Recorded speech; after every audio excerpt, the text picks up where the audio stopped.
There we go. Hangouts Live, we got Tim Brio on the line. We're going to talk today a little bit about VA construction loans. I don't know that the other guests on our call today, Stephen and Alex, are pros at a VA construction loan, but Chad knows enough to be dangerous, and so we're going to pick his brain, and we're going to just kind of see what an LO would do differently. Assuming the LO already knows the VA product, how do they approach the construction end of it? So I guess first question for Chad would be, what's different from the VA product side as far as, does the borrower need to qualify differently or anything like that? Yeah, so actually the borrower, the guidelines are pretty much the same, whether it's going to be a traditional, VA or it's going to be a construction VA.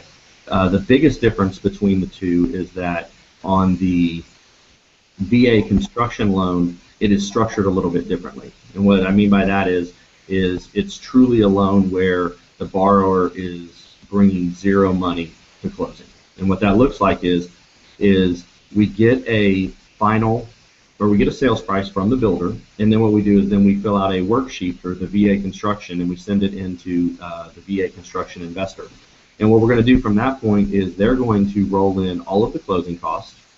They're going to roll in all of the prepaids. The construction lending costs, which there are some, are then going to be rolled in as well, but they're going to be labeled as a soft cost to the builder. And then we're also going to estimate what the estimated interest payments that will be made over the course of construction based on the time frame that the builder gives us. And so from there, everything gets rolled in. And so when the buyer closes, it's a true one-time construction product. But when the buyer closes, he's not going to make a payment until the home is done. There's no interim interest payments that are going to be made during the course of construction like there is with a conventional. And so at the end of it, we actually lock the loan up front, and it actually closes. And then at the end of it, it's a true note modification. All they get is a piece of paper. They don't go to another closing. They just sign that it's now in for permanent financing. And they can also use the lot equity that they have as a down payment, if they want to, if it's there. But the cool thing too about it is you can actually do lot acquisition at the same time as construction. That's pretty awesome. Now I know this. I've done a handful of construction loans in my career, but the soft costs.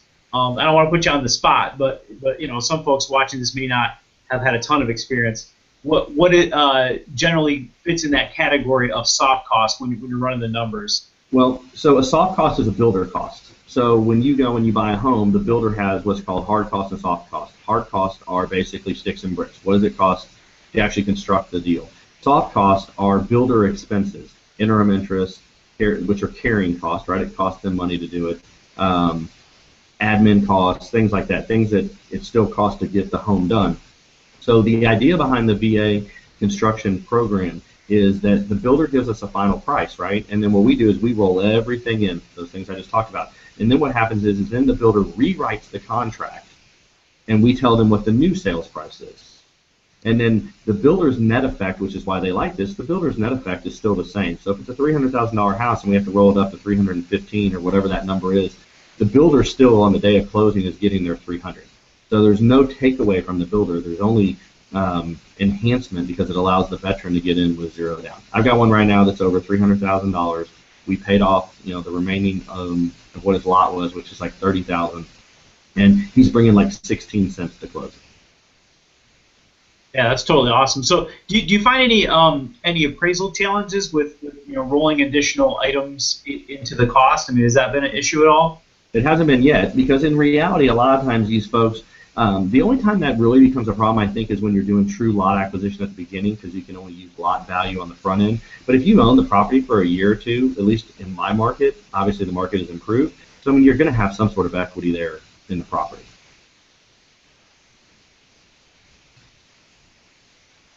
Can't hear you.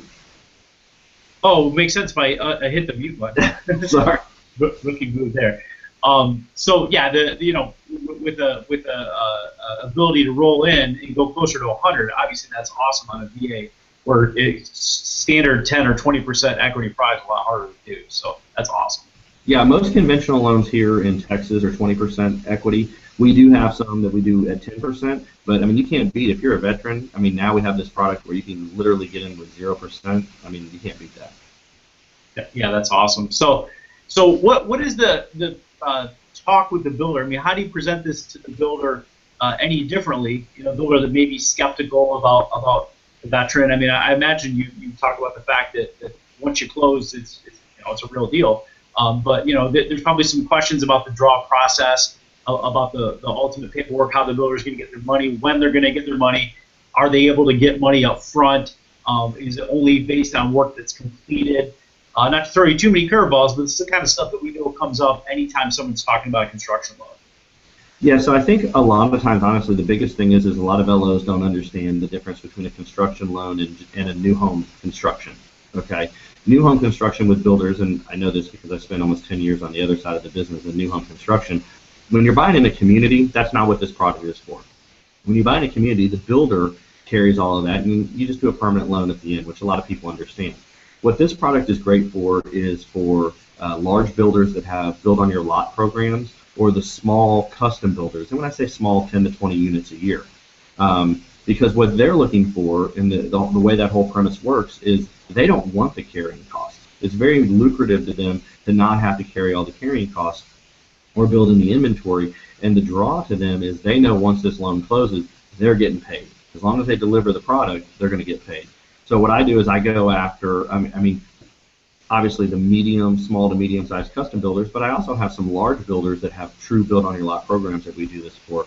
And what we explain to them is you go to, I went to the salespeople and the managers, because what's really interesting is very few people, and I think I'm one of the only ones in my market that actually offer this program, is when you talk to the salesperson and you say, hey, you know, what could have helped you sell more homes? And what they'll usually tell you is, well, people didn't have the 10 or 20% to put down. I mean, that's a lot of money. You know, on a $400,000 home, you're putting 20% down, it's 80 grand plus the closing costs and prepaid. You know, people don't typically have $80,000 to $100,000 sitting around. So if you can show them that, hey, on this, you know, $300,000 or $400,000 home, they could get in for zero, would that help you sell more homes? Well, absolutely. Now, obviously, it's a niche deal because it's for veterans, and not everyone's going to be a veteran. But I mean, one, you're helping the veteran out. Two, you're helping the builder out and giving them more ammunition, because typically what happens is people, because they don't have that much money, they'll go to a production builder and buy in a neighborhood where they can do 5% down. The fact that we do lot acquisition, I mean, tons of people want to do this product or this type of project. They just don't necessarily have the means. So when I go and I talk to them, I explain to them we can get them in for as little as $0 down. The net effect to you is identical. It's not going to cost you any money. That's what you have to make sure they understand. Is a lot of times builders think, oh, you want me to roll everything in, it's going to cost me a bunch of money. No. You have your net amount that we're going to make sure that you make. And of course, it still has to appraise. But you got to remember, a lot of times, depending on where the lot is, you know, a lot of these come in overvalued. Because, I mean, you're buying a lot, especially if you bought a lot a year or two ago and they've gone up $10,000, $15,000, $20,000. I mean, we've seen lots go up, you know, double in the last 18 months because, you know, around here it's hot, and I'm sure it's that way everywhere else. But when you can show them that someone doesn't have to have 20% down, then they start wanting to hear more about it. We have these discussions. And then what I do is I schedule a time to sit down either with a manager. A lot of times with the smaller to medium guys, I'm actually meeting with the owners of the company. And then I, you know, coming from that background, I can speak the lingo to where I can say, look, my goal is to help you. If I brought you 5 more deals, I don't know what your margins are, but I know the average margin on a build on your lot program is X%. With those 5 more closings, I'm going to put not only, you know, it's not like with a realtor where you're saying I'm going to give you 3% on those, you know, 5 or 6 deals. This is, hey, this is your margin at 20, 25, 30%. You know, that's a couple $100,000 we're putting in the kitty. Is your current lender doing that? And we know the answer is no, because very few people offer this product. That's awesome, man. Hey, so do you take this and approach some of the builders who normally would carry the costs as well, and you know, but are afraid to take a VA offer just because they're concerned that it may not make it to the closing table in 6 months? Yeah, I have. You know, the thing is it depends on the business model and the builder. You know, some builders, yeah, they like the idea, but it totally screws up their business model, so they're not receptive at all. If you're getting with, let's say you're going with more of a true production builder, but they're, you know, I don't know how it is in your market, but here, you know, the market's hot, so you're seeing a lot of smaller guys come up that aren't necessarily doing build on your lot, where they are building in communities, But they only have so much money to build inventory because they're small. They're getting in the market now, or they've been in the market maybe a year or two, so they don't have that 30-year history behind them. It's definitely something that you can bring up to them, and a lot of them are at least a little more open to receive it. If you go to the really large, national builders, they don't need that. They don't need that money. So you definitely have to target your builders. But here's the thing: there's hundreds and hundreds of builders all over that can use this product. Yeah, that's awesome. That you find a niche, and then as we talk about back behind the scenes a lot, there's riches and niches. So if you find a way to provide a solution that other folks aren't providing, and you're filling that niche, I mean, it can truly be a great source of business for you. And of course, it's doing the right thing for the veteran too. It's finding for them that no one else was looking for, which is awesome. So. Yeah, I mean, that's why we went out and got the product. I mean, obviously we did the military boot camp. We've always, wanted to help the veterans. Obviously, I had builder accounts at the time, and what we looked at is there was a need that wasn't being serviced, and so that's why we went out and got the program. It's a great program because, like I said, it truly gets a veteran in. We know that VA loans, that they want the veterans to get homes. And typically, when you're working with the small to medium-sized builders, they get the fact that we're trying to do something bigger than just close a loan. You know what I mean? They like that they can be a part of helping that veteran. At least here in Houston and the majority of Texas where I do business, we're a very veteran-friendly state, I would say. So they really get behind it. So it hasn't been near as tough a sale. But I think the biggest hump that people have to get over is letting the builder or the owner of that company understand that this doesn't cost you money. This is an enhancement to your product line. It's just one more tool in your tool belt. And then you have to do the training with the salespeople just like we do on traditional stuff with our realtors, asking the question, are you a veteran? For sure. Now, I didn't want to make the hangout too long because I know we're all really busy, especially you, Chad, but we definitely appreciate you kicking back this information for the community. The last part I wanted to talk about is perhaps a little bit more investor specific. So it may apply to folks watching, it may not apply. I know our investor relationship is set up one way, and some folks may have more of an in-house setup as far as the draws go. But in general, folks are picking an investor. There's several worksheets they have to fill out. Of course, they need to make sure they're familiar with how that works before they perhaps go out and sell the product. But can you just comment a little bit on the draw process? And are you involved, or do you explain it to the builder and veteran? I mean, how do you go through that part essentially after the loan closes? Yeah. Okay. So here's and this might be too much information, but really what you have to have is you've got two things. You have the construction investor, and then you've got the end investor. And what you want to make sure is there's two ways to do that. We had to figure some of those things out. If you don't have an end investor, you have to find someone that will basically pick that loan up. What we did is we found an end investor for our permanent financing that would let us lock the loan on the front end. And then, in 6 months, 8 months, whenever the home is done, we just do a true note modification. It's just a one signature letting them know that it's converted. But we locked at the very, very beginning. So that part's pretty important because otherwise it stays on your company's, the lines. It stays on your lines. And so you don't really want to tie up your credit lines there for 6 or 8 months. And so that's what we did.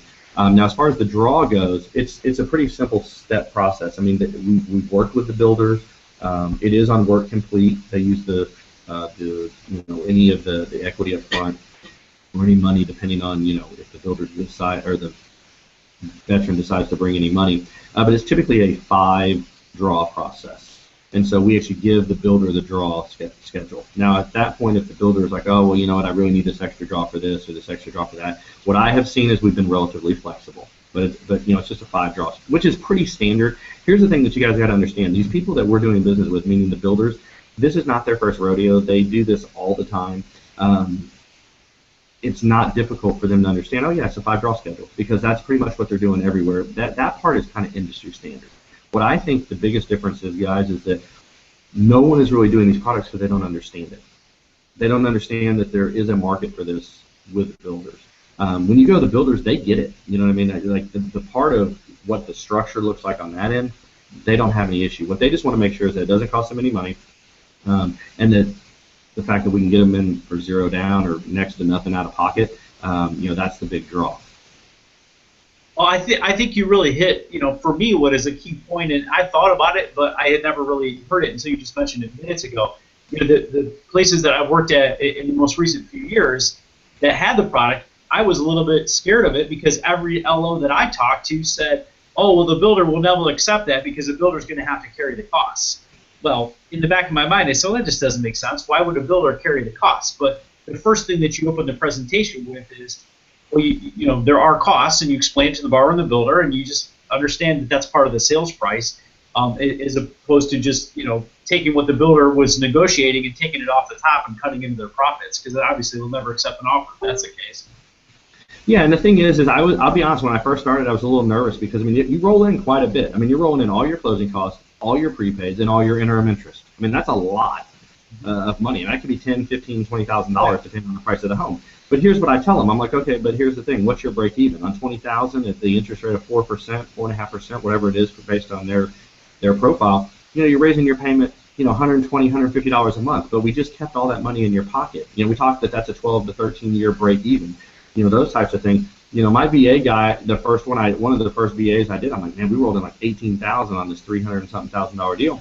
And I walked in and I showed him and I went over everything and I went over the fees and where the money was going and what the money was for. And, regardless if he was, I explained the interim interest. Like if you're doing a traditional, conventional interim interest, you're paying for that anyway. It's just you pay it monthly.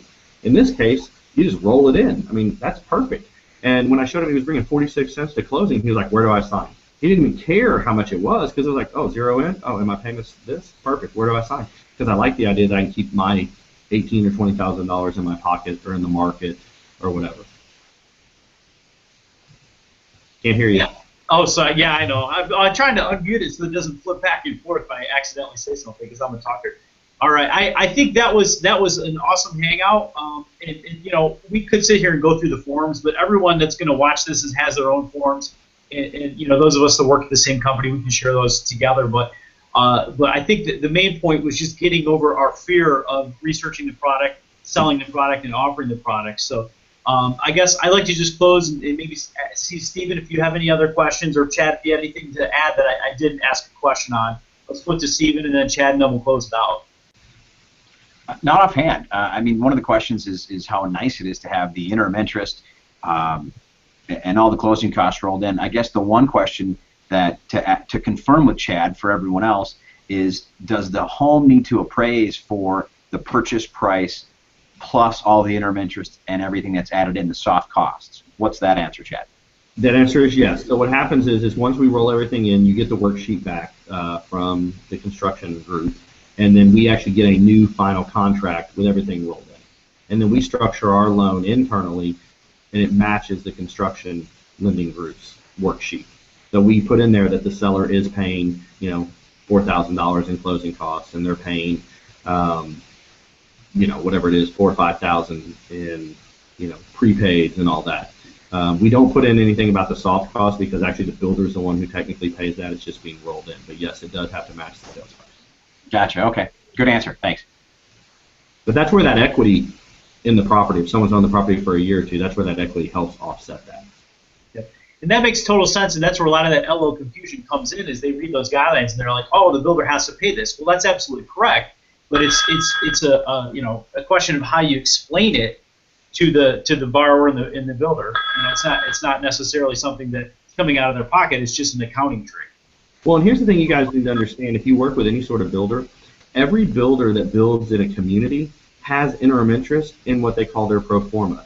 So when you go buy a finished spec home, or you go build a home, which we used to call, build a dirt deal, where you build it from the ground up, it has interim interest calculated into that final price.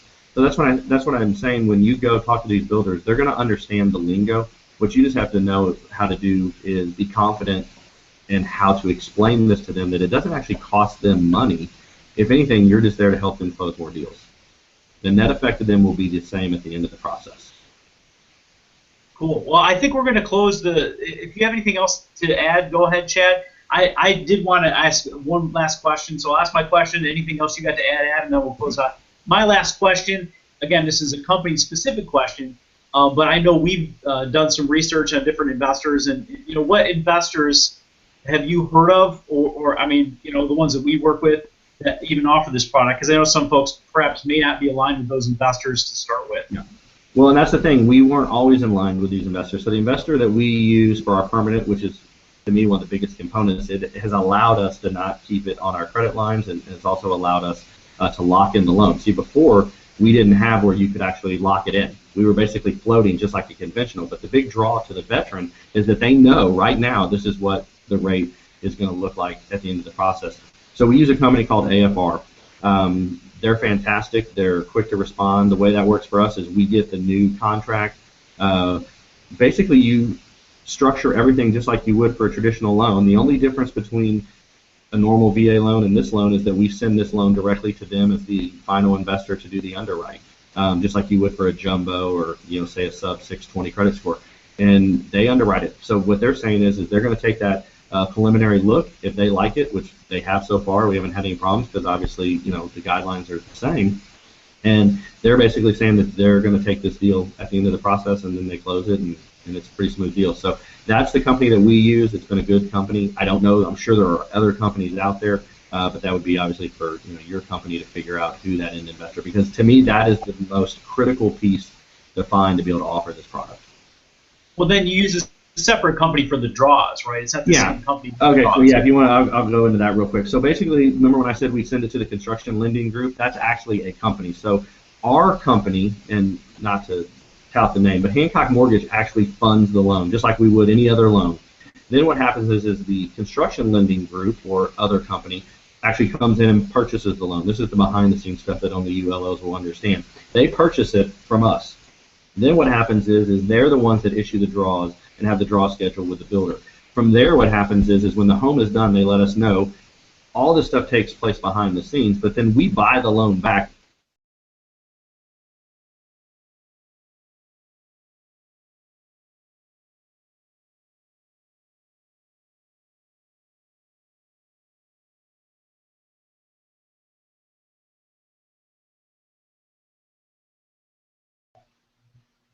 You still there, Steven? I think we might have lost Chad. I'm still here. Yeah, it looks like Chad is gone. Now you're muted. Yeah, we were pretty much done with the hangout. If Chad doesn't come back, that was kind of the important last question anyhow. So hopefully that was a good hangout for y'all. Sorry for the little cutoff at the end, but we were pretty much through it. So that's our hangout. Thanks for joining us. I'm going to stop the broadcast.